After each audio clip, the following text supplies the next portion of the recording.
नमस्कार साथियों, daily current affairs के इस सीरीज में आप सभी का स्वागत है। आज है 7 अक्टूबर 2025 और 7 अक्टूबर 2025 से संबंधित जितने भी महत्वपूर्ण करंट बन सकते हैं सभी को हम लोग इस वीडियो में डिस्कशन करेंगे। यह आपके आगामी सभी परीक्षाओं, चाहे बिहार एसएससी हो, बिहार दरोगा हो, बीपीएससी एईडीओ हो, 72 बीपीएससी हो, यूपीएससी हो, इस तरह का कोई भी एग्जाम हो, सभी के लिए बहुत ही महत्वपूर्ण रहने वाला है। इसलिए इस वीडियो को शुरू से अंत तक जरूर देखिए। साथ ही जितने भी प्रश्न लिए गए हैं उससे संबंधित जो डिस्कशन है, एक्सप्लेनेशन है, उसको भी बहुत बढ़िया ढंग से प्रस्तुत किया गया है। आइए हम लोग शुरू करते हैं आज के पहले प्रश्न से। पहला प्रश्न है, देश का पहला सहकारी मल्टी फीड कंप्रेस्ड बायोगैस सीवीजी संयंत्र हाल ही में कहाँ उद्घाटित किया गया? Where has India first cooperative multi feed compressed biogas सीवीजी प्लांट बीन इनोग्रेटेड रिसेंटली? तो आप देख सकते हैं इसका सही आंसर जो है जिला अहिल्यानगर, और अहिल्यानगर जिला कहाँ पर अवस्थित है? तो महाराष्ट्र में है। तो इसका सही आंसर हो गया महाराष्ट्र। तो ऑप्शन सी इसका सही आंसर है और महाराष्ट्र इसका सही आंसर है। महाराष्ट्र में अभी सीवीजी जो है मल्टी फीड है। मल्टी फीड का मतलब हुआ जैसे कि पहले गोबर गैस होता था, गोबर से कंप्रेस्ड बायोगैस बनता था, लेकिन अब और सामग्री डाल करके, चाहे वो पशु से संबंधित सामग्री हो, पशु का मल या गोबर हो, या फिर खेती के बाद बचे हुए अवशेष पदार्थ हो, इन सब से बायोगैस अब उत्पादन किया जाएगा। इसीलिए इसका नाम मल्टी फीड कंप्रेस्ड बायोगैस पड़ा है और देश का पहला सहकारी है। और सहकारी वर्ड से तो आप लोग परिचित होंगे ही, अर्थात एक ऐसी योजना जिसमें कई लोग मिल करके एक साथ काम करते हैं, तो इसे बोलते हैं सहकारी। तो इसका सही आंसर महाराष्ट्र हो गया। देखते हैं इससे संबंधित अन्य डिस्कशन को। तो यह महाराष्ट्र में शुरू किया गया है क्या? तो भारत का पहला सहकारी मल्टी फीड सीवीजी संयंत्र है, इसका उद्घाटन महाराष्ट्र में किया गया है। और यह जो परियोजना है राष्ट्रीय सहकारी विकास निगम एनसीडीसी की सहायता से स्थापित की गई है। और इस संयंत्र से प्रतिदिन 12 टन सीबीजी और 75 टन पोटास अर्थात गुड़ और शीरे का उत्पादन भी होगा। और एनसीडीसी का स्थापना 1963 में हुई थी, जो सहकारिता मंत्रालय के तहत एक सांविधिक निकाय है। और सीबीजी ऊर्जा देगा, सुरक्षा, ग्रामीण रोजगार और स्वच्छ भारत मिशन को बढ़ावा देगा। ये सभी इसके मुख्य उद्देश्य है। तो ये सभी आपसे इस प्रश्न से संबंधित क्वेश्चन से संबंधित एक्सप्लेनेशन है। आपके आगामी एग्जाम में हो सकता है कि डायरेक्ट इन सब से भी प्रश्न पूछा जा सकता है। जैसे कि एक क्वेश्चन बनेगा कि सहकारी मल्टीफीड सीबीजी संयंत्र है किसकी सहायता से स्थापित किया गया? तो ऐसे भी प्रश्न को आप टेकल कर सकते हैं। एनसीडीसी अर्थात राष्ट्रीय सहकारी विकास निगम के द्वारा कितना टन ये सीबीजी उत्पादन करेगा, कितना टन पोटास उत्पादन करेगा, एनसीडीसी की स्थापना कब हुई है, इसका क्या क्या फायदा है, इसका क्या किस क्षेत्र में फायदा होगा, ऊर्जा सुरक्षा, ग्रामीण रोजगार और स्वच्छ भारत मिशन, ये सब इंपॉर्टेंट हो जाता है। इसीलिए इस वीडियो को शुरू से अंत तक जरूर देखिए, बहुत फायदा होने वाला है। अगला क्वेश्चन देखते हैं। सीमा सड़क संगठन बीआरओ अर्थात बॉर्डर रोड ऑर्गेनाइजेशन जो है कि प्रोजेक्ट हिमांक के तहत दुनिया की सबसे ऊंची मोटर चलित सड़क बनाई जा रही है, अर्थात world highest motorable road has been constructed. तो देखिए दोस्तों, इससे पहले जो था सबसे ऊंची सड़क जो था उमलिंगला था, लद्दाख का ही है दोनों, उमलिंगला, लेकिन अब ये हट गया है, इस अपने ही रिकॉर्ड को तोड़ दिया है लद्दाख। अब मिगला जो है दुनिया की सबसे ऊंची सड़क हो गई है, जहां आप मोटर चला सकते हैं, मोटर चलित सड़क बना है, motorable road has been constructed हुआ है। इसका सही आंसर हो जाएगा मिगला। तो पहले क्या था? उमलिंगला था, अब मिगला हो गया। मिगला सबसे ऊंची है। और प्रोजेक्ट हिमांक और बीआरओ के संबंधित और डिस्कशन एक्सप्लेनेशन को देख लें तो ये जो बीआरओ है इन्हीं का एक प्रोजेक्ट है, प्रोजेक्ट हिमांक, अर्थात अधिक ऊंचाई पे जब कोई प्रोजेक्ट चलाया जाता है तो इसका नाम हिमांक दिया जाता है। प्रोजेक्ट हिमांक को किसके द्वारा चलाया जा रहा है? बीआरओ के द्वारा। बोर्ड एंड जो ये रोड है, रोड का ऑर्गेनाइजेशन है, इसके द्वारा वर्ल्ड हाईएस्ट मोटरेबल रोड बनाया जा रहा है। और यह कितना ऊंचा होगा? तो समुद्र, ये जो सड़क है समुद्र तल से 19,400 फीट अर्थात 5,900 मीटर की ऊंचाई पर अवस्थित होगा। यह जो सड़क है लिकारू मिगला फुकचे धुरी का हिस्सा है, जो फुकचे एयरफील्ड को चीन की सीमा एलएसी से जोड़ती है। मिगला दर्रा लद्दाख के चांगथांग पठार पर अवस्थित है। और प्रोजेक्ट हिमांक की शुरुआत जो है 1985 में लद्दाख क्षेत्र में सड़क संपर्क सुधारने के लिए की गई थी। यह सभी इंपॉर्टेंट हो जाता है। अगला प्रश्न है, हाल ही में किस देश ने प्रवाल भित्तियों की जैव विविधता संरक्षित करने के लिए कोरल लार्वा क्रायोबैंक की शुरुआत किया है। Which country has recently launched a coral larva cryobank to preserve reef biodiversity. सबसे पहले क्वेश्चन का मीनिंग समझिए। ये जो कोरल है, ये प्रवाल भित्ति है, इस प्रवाल भित्ति को संरक्षित रखने के लिए, इसके अगले जनरेशन को भी पूरी तरह से स्थापित करने के लिए इनके जो बीज है अर्थात कोरल लार्वा जो होगा इसको प्रिजर्व किया जाएगा। और प्रिजर्व से तब कोरल बनाया जाएगा जब कोरल प्रजाति पूरी तरह से विनष्ट होने के कगार पे होगी। अर्थात इसके जो बीज हैं कोरल लार्वा के, इसको लार्वा को क्रायोबैंक में प्रिजर्व किया गया है। क्रायोबैंक में प्रिजर्व क्या होता है, इस बात से आप अवगत हैं तो सही, नहीं तो इस बात को जानिए कि जो स्पर्म होता है या किसी भी फसल का बीज होता है उसे क्रायोबैंक में अर्थात अति निम्न ताप पे जैसे कि -1 से 96 डिग्री सेल्सियस पे जमा करके इसे प्रिजर्व किया जाता है। आने वाले दिनों के लिए भंडारित किया जाता है, दीर्घकालिक भंडारण किया जाता है। इसे ही बोलते हैं क्रायो प्रिजर्वेशन। अर्थात कोरल लार्वा का भी क्रायो प्रिजर्वेशन हुआ और अन्य जीव का, साथ ही मानव के स्पर्म का और साथ ही बीज का भी होता है क्या, क्रायोबैंक में प्रिजर्व होता है। तो यह क्या है, यह एक ऐसी प्रक्रिया है जिसमें भविष्य में रीफ बहाली के प्रयासों की उनकी आनुवंशिक विविधता को संरक्षित रखने के लिए कोरल कोशिकाओं, शुक्राणु और लार्वा उत्तकों को बेहद कम तापमान पर फ्रीज किया जाता है। तो इसका सही आंसर देख लेंगे। इसका सही answer option B, Philippines. Philippines में इसे प्रिजर्व किया गया है, कोरल लार्वा क्रायोबैंक को प्रिजर्व किया गया है, इसे ध्यान रखेंगे। एक्सप्लेनेशन देखें तो फिलीपींस ने प्रवाल भित्तियों की जैव विविधता को संरक्षित करने के लिए कोरल लार्वा क्रायोबैंक की स्थापना की है। इसका उद्देश्य प्रवाल के बीजों को फ्रीज करके भविष्य के पुनर्स्थापन वैज्ञानिक अनुसंधान में उपयोग करना है। यह पहल जो है कोरल ट्रायंगल क्षेत्र में बन रहे क्षेत्रीय क्रायोबैंक नेटवर्क का हिस्सा है। और कोरल ट्रायंगल जो है, ये रहा कोरल ट्रायंगल। यहाँ बहुत सारे देश है, जिस देश में इंडोनेशिया हो गया, ये रहा इंडोनेशिया का मैप, मलेशिया, ऊपर मलेशिया है, उसके बाद पापुआ न्यू गिनी, ये रहा पापुआ न्यू गिनी, उसके बाद पापुआ न्यू गिनी इसी में आ गया, पापुआ न्यू गिनी। और फिलीपींस है, फिलीपींस, ये रहा फिलीपींस। इसके अलावा सोलोमन द्वीप है, ये है सोलोमन द्वीप। और तिमोर लिस्ते है, ये रहा तिमोर लिस्ते। तो ये सभी जो देश है ये इसी को बोलते हैं the coral triangle. Coral triangle क्यों बोलते हैं, क्योंकि इन सभी देशों में जो कोरल रीफ है वो ट्रायंगल के रूप में बहुत सारे उपस्थित है। लगभग दुनिया के 75% प्रवाल प्रजातियां यहाँ पाई जाती है, इसीलिए इसे कोरल ट्रायंगल बोलते हैं, इसे ध्यान रखेंगे। साथ ही कोरल ट्रायंगल में बन रहे क्षेत्रीय क्रायोबैंक नेटवर्क का ये हिस्सा है, ये फिलीपींस का। और कोरल ट्रायंगल को समुद्रों का आमेजन कहते हैं, क्योंकि यहाँ दुनिया के सबसे समृद्ध समुद्री जीव विविधता वाला यह क्षेत्र है, इसीलिए समुद्रों का आमेजन जो है कोरल ट्रायंगल को कहते हैं। और आपने क्षेत्र को भी देख लिया, यह दुनिया का 75% प्रवाल रखता है। देखते हैं अगला प्रश्न। हाल ही में भारत का पहला वाणिज्यिक अर्थात कॉमर्शियल कोल माइनिंग जो है started at the Namchik Namphuk coal block. वाणिज्यिक कोयला खनन किस राज्य के नामचिक और नामफुक कोयला ब्लॉक में शुरू किया गया है, तो आप देख सकते हैं इसका सही आंसर है अरुणाचल प्रदेश। ये रहा अरुणाचल प्रदेश का मैप। और अरुणाचल प्रदेश में क्या किया गया, नामचिक और नामफुक जो कोयला खनन क्षेत्र है, यहाँ पे कॉमर्शियल रूप से, कॉमर्शियल टाइप से कोयला का खनन किया जा रहा है। तो ये आपसे कई तरह के प्रश्न यहाँ बन सकते हैं। एक सीधा सीधा सिंपल सा क्वेश्चन दे देगा कि नामचिक और नामफुक जो कोयला खनन क्षेत्र है यह किस राज्य से संबंधित है या किस राज्य में यहाँ पे कोयला मिलता है, तो यह है अरुणाचल प्रदेश में मिलता है। नामचिक और नामफुक कोयला ब्लॉक है। और क्यों अभी चर्चा में है, करंट अफेयर्स में हम लोग क्यों पढ़ रहे हैं, तो करंट अफेयर्स में पढ़ने का रीजन है कि यहाँ पे अभी कॉमर्शियल रूप से जो है कोयला का खनन शुरू किया गया है। अरुणाचल प्रदेश भारत का पहला वाणिज्यिक कोयला खनन क्षेत्र है। नामचिक नामफुक कोयला ब्लॉक में प्रारंभ हुआ है। यह पहल 2018 में निजी क्षेत्र की वाणिज्यिक कोयला खनन को अनुमति मिलने के बाद संभव हो पाया था। कब, 2018 में ही बन गया था कि निजी क्षेत्र भी वाणिज्यिक रूप से कोयला का खनन कर सकता है, इसकी अनुमति मिली थी 2018 में।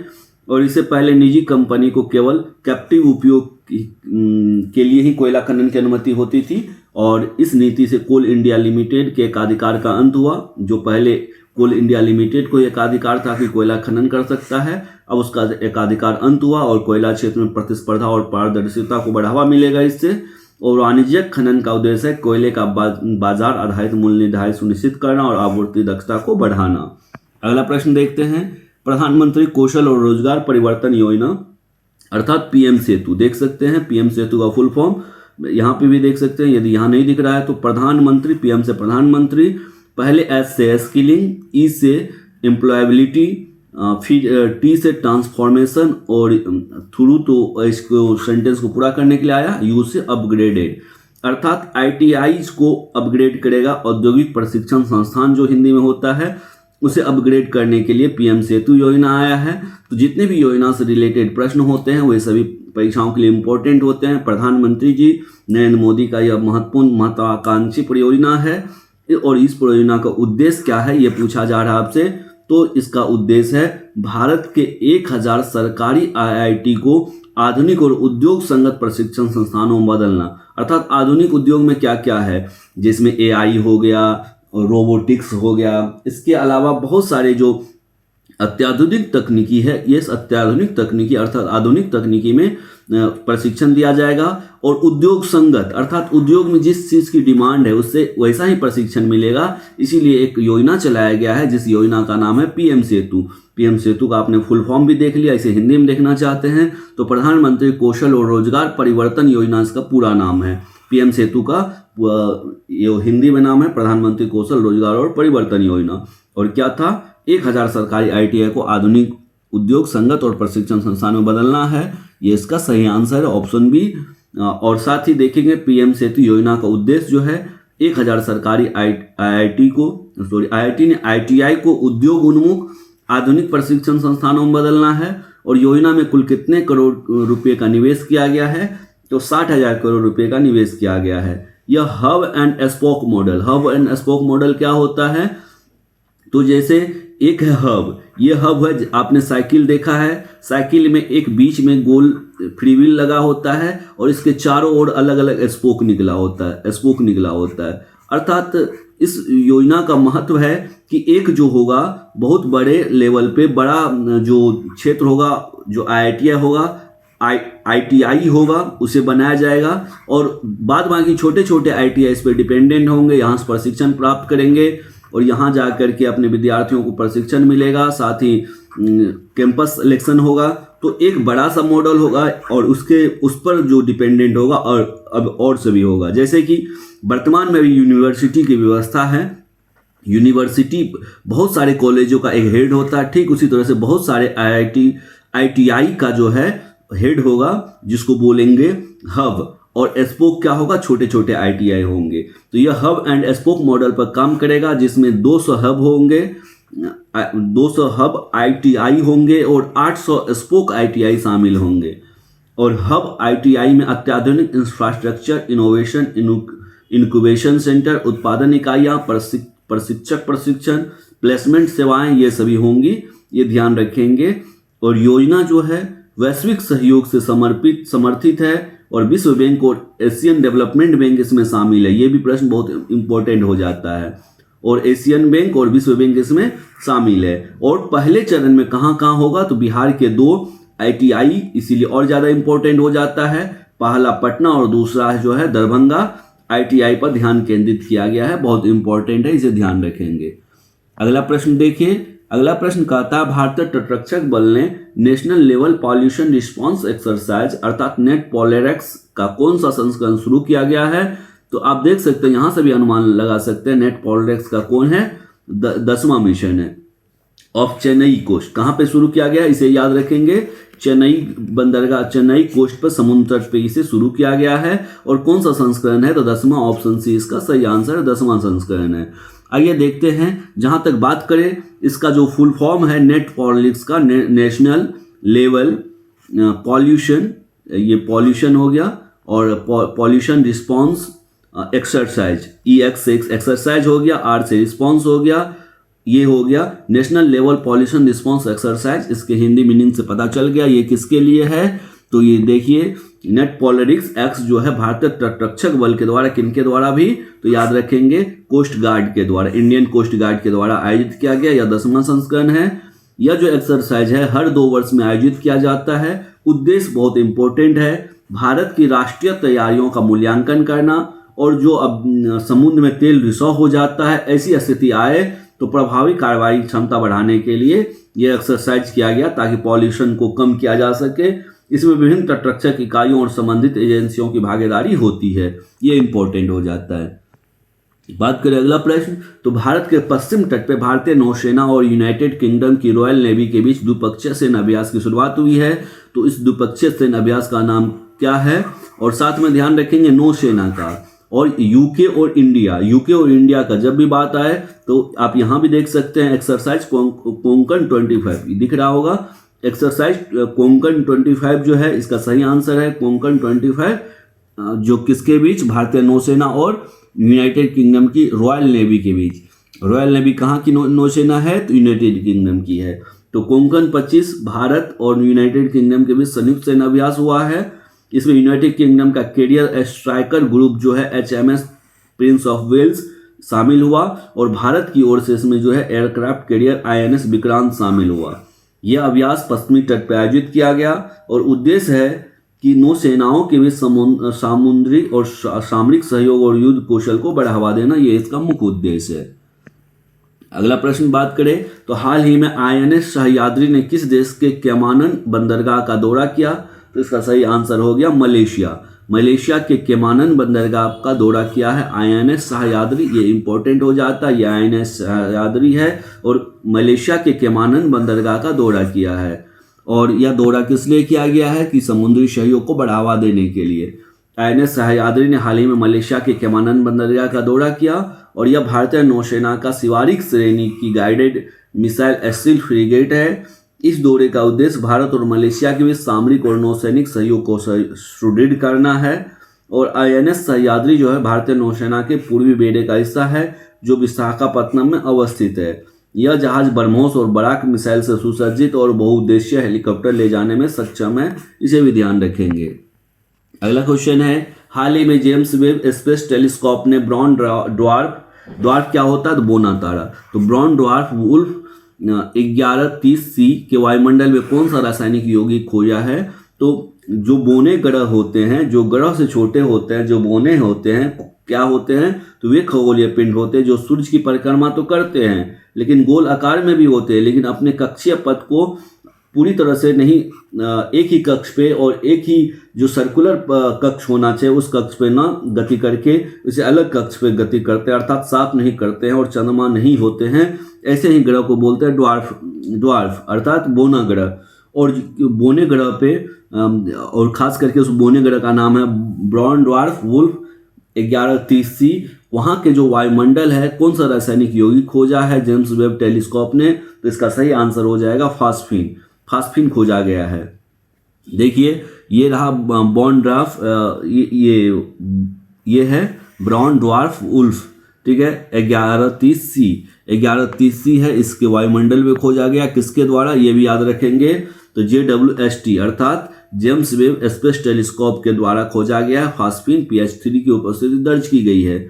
और फास्फीन क्या है? एक रासायनिक यौगिक है और एक फास्फोरस 3 हाइड्रोजन से बने होते हैं। ये पृथ्वी पर यह मुख्य रूप से कम ऑक्सीजन वाले वातावरण में रहने वाले सूक्ष्म जीव द्वारा उत्पन्न होते हैं। इसका उपयोग जो है सेमीकंडक्टर, प्लास्टिक निर्माण, फ्लेम रिटार्डेंट्स और अनाज भंडारण के कीट नियंत्रण में किया जाता है।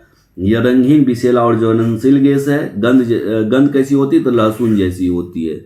अगला प्रश्न देखते हैं, हाल ही में असोला भट्टी वाइल्ड लाइफ सेंचुरी में वन जीव सप्ताह के अवसर पर कितने दिनों तक दैनिक बर्ड वॉक आयोजित किया गया? तो अभी हाल फिलहाल में वन जीव सप्ताह मनाया गया है।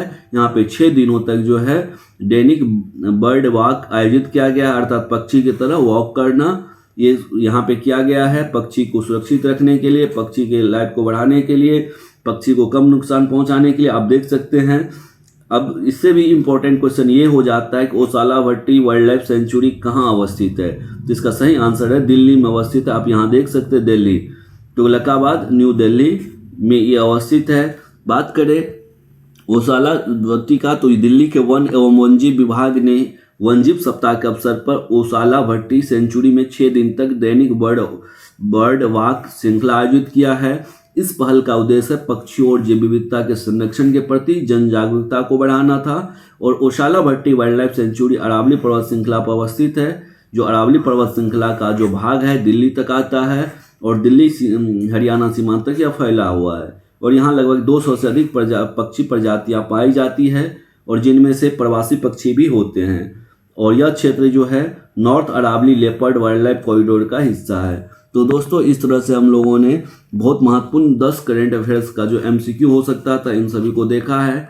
आपको वीडियो कैसा लग रहा है ज़रूर बताइए और साथ ही अपने दोस्तों के साथ ज़रूर शेयर कीजिए। वीडियो पसंद आया हो तो लाइक ज़रूर कर दे, इससे मेरा मोटिवेशन मिलता है कि और ज़्यादा अच्छे से अच्छे वीडियो बनाएं आप लोगों के लिए। साथ ही आप लोगों के लिए साइंस, ज्योग्राफी और हिस्ट्री से रिलेटेड आप लोगों के लिए वीडियो अपलोड किया जा रहा है। आप लोगों के एग्जाम से पहले तक इन सभी को कंप्लीट कर दिया जाएगा। यदि अभी तक कोई वीडियो नहीं देखे हैं तो जरूर जाइए, इन सभी वीडियो को देख करके ज़्यादा से ज़्यादा फ़ायदा उठाइए। चलिए मिलते हैं हम लोग इसी तरह के अन्य दूसरे वीडियो में। धन्यवाद, जय हिंद।